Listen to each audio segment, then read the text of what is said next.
चलिए आज हम बात करते हैं पैरेलल कॉम्बिनेशन के बारे में। किसके बारे में? पैरेलल।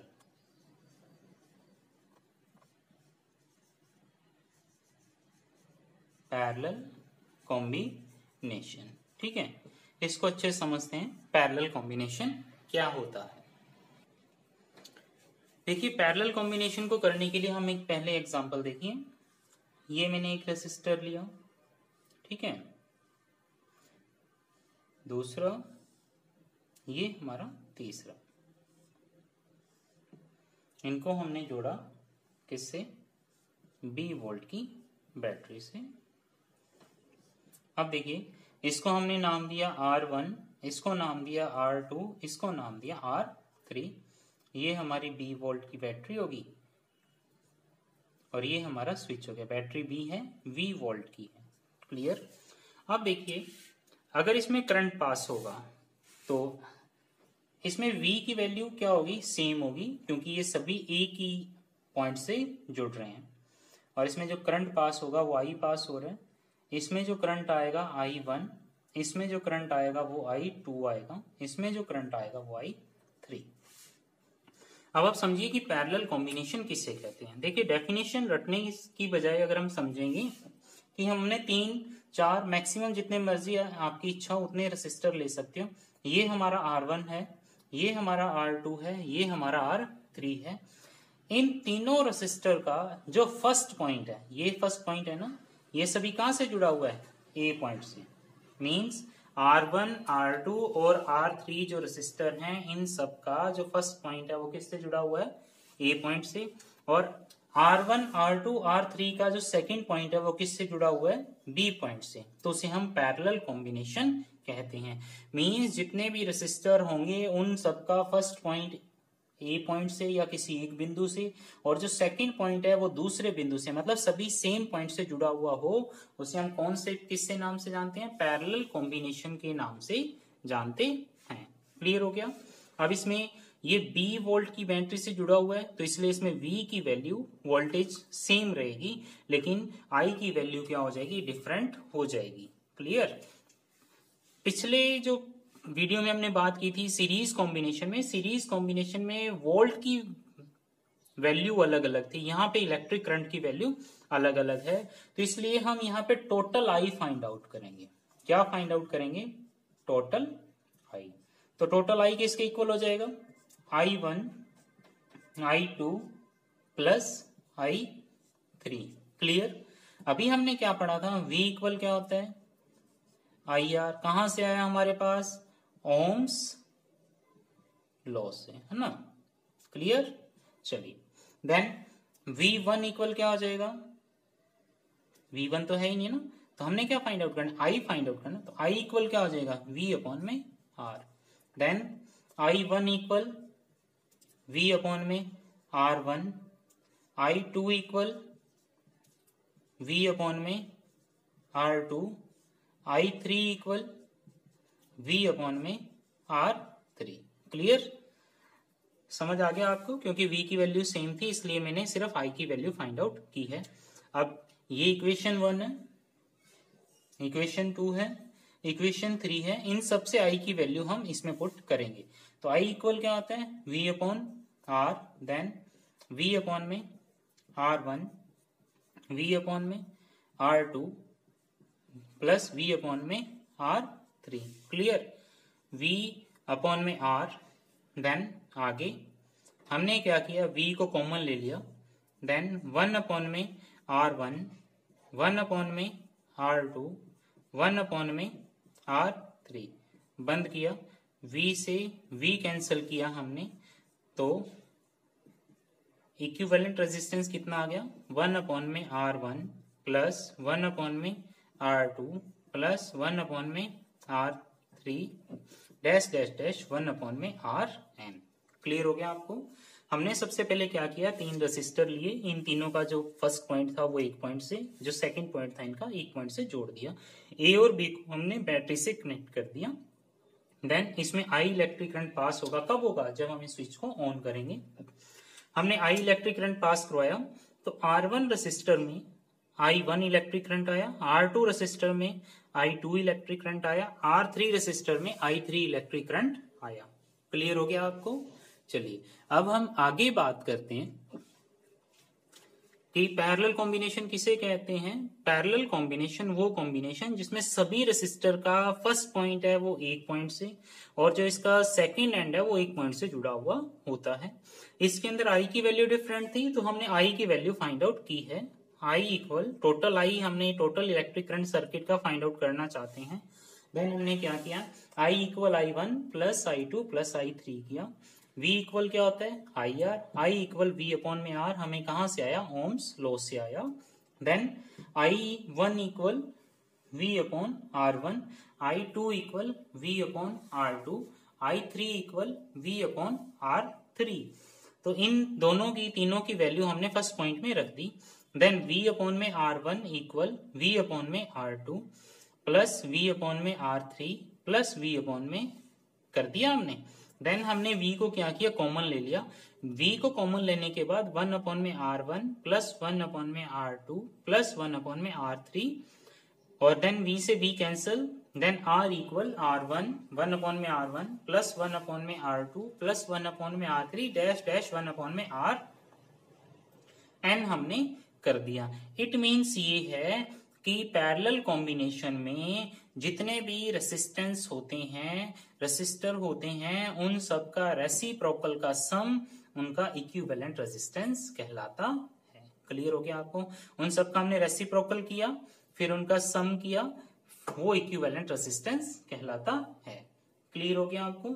चलिए अभी इसी पे बेस एक न्यूमेरिकल करते हैं, देन आपको और अच्छे से क्लियर हो जाएगा।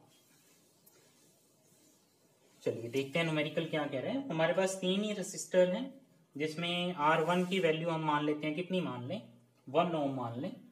ओके, R2 की वैल्यू हम 2 ओम मान लें, R3 की वैल्यू हम 3 ओम मान लें। देन अब हमने electric current each resistor find out करना है। चलिए देखिए, I 1 upon R equal 1 upon में R1 प्लस 1 अपॉन में R2 प्लस 1 अपॉन में R3। तो R1 की वैल्यू कितनी है, 1 ओम। R2 की वैल्यू कितनी है, 2 ओम। R3 की वैल्यू कितनी है, 3 ओम। क्लियर? चलिए अब देखिए, 1 अपॉन में R इक्वल 1 अपॉन में 1 प्लस 1 अपॉन में 2 प्लस 1 अपॉन में 3। क्लियर? एलसीएम लेंगे कितना आ जाएगा, 6 आ जाएगा।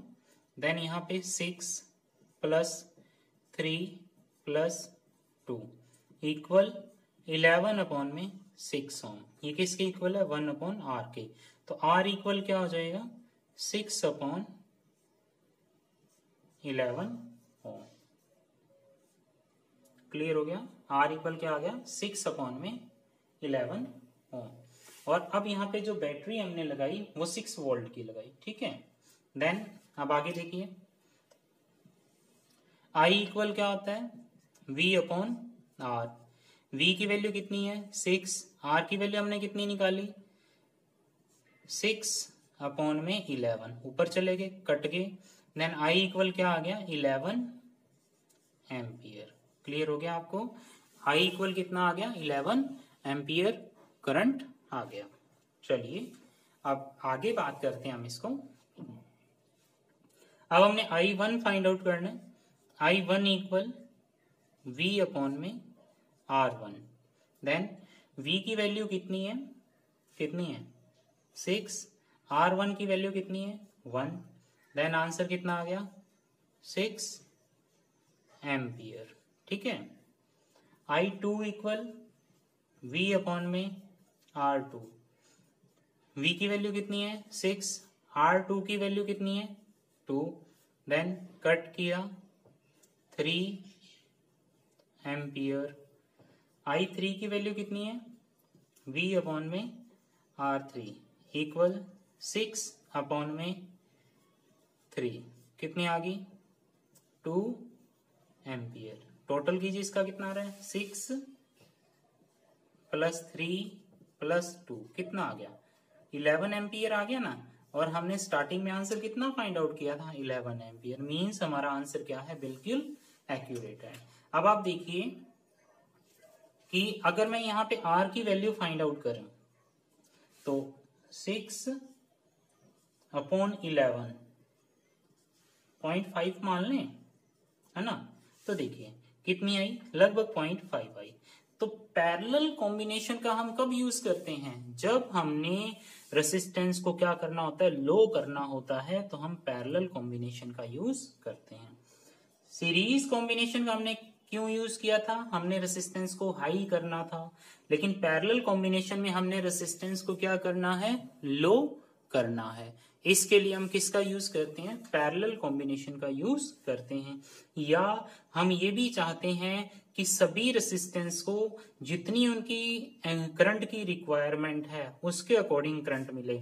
मान लीजिए अगर मैं इन सबको एक साथ जोड़ देता हूं तो देन 3 और 2 5 और 6 आता, और 6/6 तो करंट की वैल्यू आती 1 एम्पियर। ठीक है, जबकि यहाँ पे R1 को 6 एम्पियर करंट की रिक्वायरमेंट है, R2 को क्योंकि उसका रेजिस्टेंस लो है तो करंट की वैल्यू ज्यादा होगी, तो R2 को 3 एम्पियर करंट मिल रहा है और R3 को 2 एम्पियर इलेक्ट्रिक करंट मिल रहा है।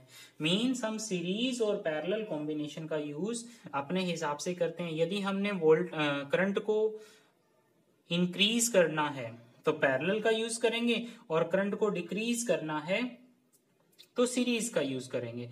और इसका रिवर्स होगा, अगर आपने रेजिस्टेंस को इंक्रीज करना है तो सीरीज का यूज करोगे, और अगर आपने रेजिस्टेंस को डिक्रीज करना है तो पैरेलल कॉम्बिनेशन का यूज करोगे।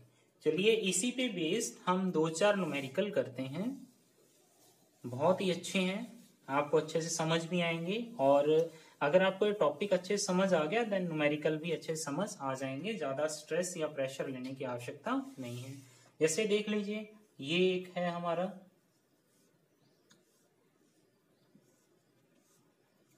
शॉर्ट में समझा रहा हूं, ठीक है, ये हमारा 2 ओम 2 ओम, ये हमारा 4 ओम, ये हमारा 4 ओम। ठीक है, इसका नाम है R1 R2 R3 और R4। इसको सॉल्व करना है क्योंकि अब आप इसमें देख रहे होंगे ये सीरीज में भी है और पैरेलल में भी है।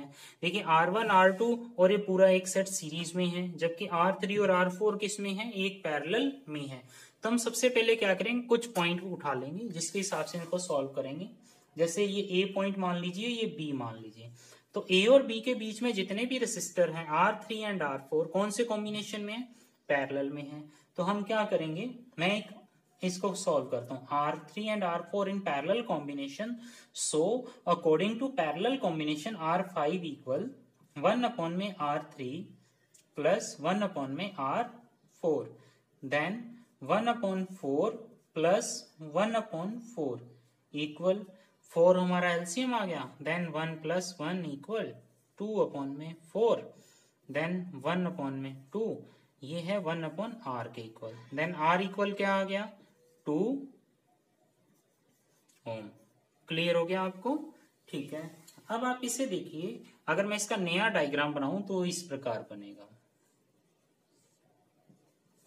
इसका नाम है R1, इसका नाम है R2 और इसका नाम है R5। क्योंकि मैंने इसको सॉल्व कर लिया इसलिए इसको एक साथ लिख लिया। ये 2 ओम है, ये भी 2 ओम है और ये भी हमारा 2 ओम है। तो हमें इक्विवेलेंट R फाइंड आउट करना है, देन वो किसके इक्वल होगा, R1 plus R2 plus R3, then क्या आ गया 2 + 2 + 2 मीन्स 6 ओम आ गया। समझ आ गया आपको, मतलब इस प्रकार के जो न्यूमेरिकल आए जिसमें सीरीज और पैरेलल कॉम्बिनेशन दोनों हो, उसमें हम सबसे पहले एक पॉइंट उठाएंगे, उस पॉइंट को हम क्या करेंगे, सॉल्व करेंगे। जिसके बाद फिर जो सेकंड स्टेप आएगा वो सीरीज का आएगा या पैरेलल का आएगा, उसको हम सॉल्व करेंगे। क्लियर हो गया। चलिए अब हम आगे बात करते हैं इसी टाइप्स के कुछ न्यूमेरिकल्स की, जो आपको अगले वीडियो में देखने को मिल जाएंगे, क्योंकि काफी इंटरेस्टिंग है इस चैप्टर के न्यूमेरिकल, और एक बहुत ही इंपॉर्टेंट न्यूमेरिकल है जिसके विषय में हम अगले वीडियो में चर्चा करेंगे।